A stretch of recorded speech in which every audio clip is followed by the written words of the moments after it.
ॐ नमः शिवाय। ॐ त्र्यम्बकं यजामहे सुगन्धिं पुष्टिवर्धनम् उर्वारुकमिव बन्धनान् मृत्योर्मुक्षीयमामृतात्। हर हर महादेव। ॐ नमो भगवते वासुदेवाय। नमस्कार दोस्तों, आज मैं आपके लिए लेकर आई हूँ आमलकी एकादशी व्रत कथा। अगर आपको इस कथा का पूरा फल प्राप्त करना है तो इस वीडियो के अंत तक बने रहें और पूरी कथा सुनें। माना जाता है कि आमलकी एकादशी का व्रत करने से साधक को 100 गाय दान करने जितना पुण्य मिलता है। इसके साथ ही यह भी माना गया है कि आमलकी एकादशी व्रत के प्रभाव से साधक जन्म मरण के बंधन से मुक्ति पा लेता है और विष्णु लोक को प्राप्त होता है। फागुन शुक्ल एकादशी को आमलकी एकादशी के नाम से जाना जाता है। इस दिन को मुख्य रूप से भगवान विष्णु की आराधना के लिए समर्पित माना जाता है। ऐसे में अगर आप भी भगवान विष्णु की कृपा पाना चाहते हैं तो आमलकी एकादशी पर विधि विधान से भगवान विष्णु की पूजा करें। तो आइए कथा की शुरुआत करते हैं। आमलकी एकादशी का व्रत शास्त्रों में अत्यधिक शुभ माना जाता है, क्योंकि ऐसा कहा जाता है कि इस दिन का उपवास रखने से सौभाग्य, समृद्धि और खुशी की प्राप्ति होती है। मान्यताओं के अनुसार इस व्रत को करने से सभी पाप धुल जाते हैं और भगवान विष्णु का आशीर्वाद मिलता है। फागुन माह के शुक्ल पक्ष की एकादशी को ही आमलकी एकादशी कहा जाता है और दोस्तों कई जगह इसे रंग भरी एकादशी के नाम से भी जाना जाता है। पौराणिक मान्यताओं के अनुसार माना जाता है कि ब्रह्मा जी की उत्पत्ति विष्णु जी की नाभि से हुई। एक बार ब्रह्मा जी ने परम ब्रह्म की तपस्या की कर स्वयं को जानने का प्रयास किया। तपस्या से प्रसन्न होकर भगवान विष्णु ने ब्रह्मा जी को दर्शन दिए। उन्हें देखते ही ब्रह्मा जी की आंखों में आंसुओं की धारा बहने लगी। मान्यता है कि ब्रह्मा जी के आंसू जब उनके चरणों पर गिरे, आंसू आंवले के पेड़ में बदल गए। तब भगवान विष्णु जी ने कहा कि आज से यह वृक्ष और इसका फल मुझे बेहद प्रिय होगा, और जो भी भक्त आमलकी एकादशी के दिन इस वृक्ष की पूजा करेगा या मुझ पर ये आंवला चढ़ाएगा वो मोक्ष की तरफ अग्रसर होगा। एक और कथा के अनुसार वैदिश नाम का एक नगर था। उस नगर में ब्राह्मण, क्षत्रिय, वैश्य और शूद्र रहते थे। वहाँ रहने वाले सभी नगरवासी विष्णु भक्त थे और वहाँ कोई भी नास्तिक नहीं था।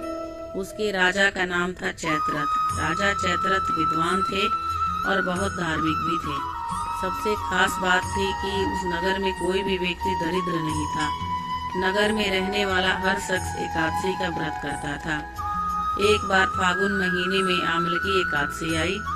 सभी नगरवासी और राजा ने यह व्रत किया और मंदिर जाकर आंवले की पूजा की और वहीं पर रात्रि जागरण किया।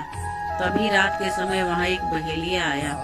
बहेलिया घोर पापी था, लेकिन उसे भूख और प्यास लगी थी, इसलिए मंदिर के कोने में बैठकर जागरण को देखने लगा और विष्णु भगवान व एकादशी महत्व की कथा सुनने लगा। पूरी रात बीत गई। नगर वासियों के साथ बहेलिया भी पूरी रात जागा रहा। सुबह होने पर सभी नगरवासी अपने घर चले गए। बहेलिया भी घर जाकर भोजन किया। कुछ समय के बाद ही बहेलिया की मौत हो गई, लेकिन उसने आमलकी एकादशी व्रत कथा सुनी थी और जागरण भी किया था, इसलिए वह राजा विदुरथ के घर जन्म लिया। राजा ने उनका नाम वसुरथ रखा। बड़ा होकर वह नगर का राजा बना। एक दिन वह शिकार पर निकला, लेकिन बीच में ही मार्ग भूल गया। रास्ता भूल जाने के कारण वह एक पेड़ के नीचे सो गया। थोड़ी देर बाद वही मलेच्छ आ गए और राजा को अकेला देखकर उसे मारने की योजना बनाने लगे। उन्होंने कहा कि इसी राजा के कारण उन्हें देश निकाला गया था, इसलिए इसे हमें मार देना चाहिए। इस बात से अनजान राजा सोता रहा। मलेच्छों ने राजा का हथियार फेंकना शुरू कर दिया, लेकिन उनके शस्त्र राजा पर फूल बनकर गिरने लगे।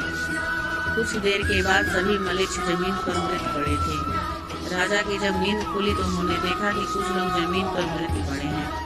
राजा समझ गए कि वह सभी उसे मारने के लिए ही आए थे, लेकिन किसी ने उन्हें ही मौत की नींद सुला दी। यह देखकर राजा ने कहा कि जंगल में ऐसा कौन है जिसने उसकी जान बचाई है।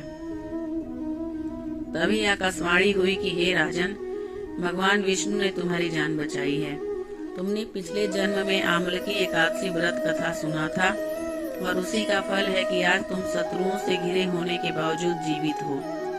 राजा अपने घर नगर लौटा और सुखी पूर्वक राज करने लगा और धर्म के कार्य करने लगा। महर्षि वशिष्ठ बोले कि हे राजन, यह आमलकी एकादशी के व्रत का प्रभाव था। जो मनुष्य इस आमलकी एकादशी का व्रत करते हैं वे प्रत्येक कार्य में सफल होते हैं और अंत में विष्णु लोक जाते हैं। पौराणिक मान्यताओं के अनुसार आंवले के पेड़ को भगवान विष्णु ने ही जन्म दिया था। मान्यता है कि इस पेड़ के हर एक भाग में ईश्वर का वास है। आमलकी एकादशी के दिन आंवले के पेड़ के नीचे बैठकर भगवान विष्णु का पूजन करने से वो बेहद प्रसन्न होते हैं। इस दिन आंवले के पेड़ के नीचे बैठकर नारायण की पूजा करने से 1000 गौदान के समान पुण्य की प्राप्ति होती है। दोस्तों, कहा जाता है कि आमलकी एकादशी के दिन आंवले का उपटन लगाना चाहिए और आंवले के जल से ही स्नान करना चाहिए। साथ ही इस दिन आंवले की पूजा करनी चाहिए। इसके अलावा इस दिन आंवला दान करने और खाने का भी सलाह दी जाती है। हर साल फागुन शुक्ल एकादशी तिथि को यह व्रत रखा जाता है।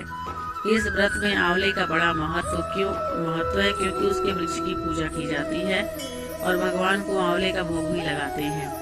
दोस्तों, एकादशी पर सुबह जल्दी उठें और स्नान के बाद भगवान सूर्य को जल चढ़ाकर दिन की शुरुआत करें। जल चढ़ाते समय ओम सूर्याय नमः मंत्र का जाप करें। मंत्र जाप कम से कम 108 बार करें। इस दिन घर के मंदिर में या किसी अन्य मंदिर में भगवान विष्णु और महालक्ष्मी की पूजा करें। पूजा में दक्षिणावर्ती शंख से भगवान का अभिषेक करें। इसके लिए शंख में केसर मिश्रित दूध भरें और भगवान का अभिषेक करें। पूजा में ओम नमो भगवते वासुदेवाय मंत्र का जाप करें। इस दिन पर विष्णु जी के लिए भी व्रत करना चाहिए। व्रत करने वाले भक्त को एक समय फलाहार करना चाहिए। इस दिन किसी ब्राह्मण को भोजन भी करवाएं। किसी जरूरतमंद व्यक्ति को धन और अनाज का दान करें। भगवान विष्णु को केले का भोग लगाएं। ओम नमो भगवते वासुदेवाय मंत्र का जप 108 बार करें। एकादशी पर सूर्यास्त के बाद तुलसी के पास दीपक जलाएं और परिक्रमा करें। ध्यान रखें कि शाम के समय तुलसी को छूना नहीं चाहिए। इस एकादशी पर किसी मंदिर में आंवले का पौधा भी लगा सकते हैं। आंवले की पूजा करें। देवी दुर्गा की भी पूजा इस दिन करनी चाहिए। ओम धूम दुर्गाए नमः मंत्र का 108 बार जाप करें। तो दोस्तों, ये आमलकी एकादशी व्रत की जानकारी और कथा आपको कैसी लगी मुझे कमेंट करके जरूर बताइएगा। अगर मेरी दी हुई जानकारी और कथा आपको अच्छी लगी हो और मेरे चैनल पे अगर आप नए हैं और अभी तक सब्सक्राइब नहीं किया है तो प्लीज़ सब्सक्राइब कर दीजिए ताकि मैं जब भी कोई फ्यूचर में वीडियो डालूं आपके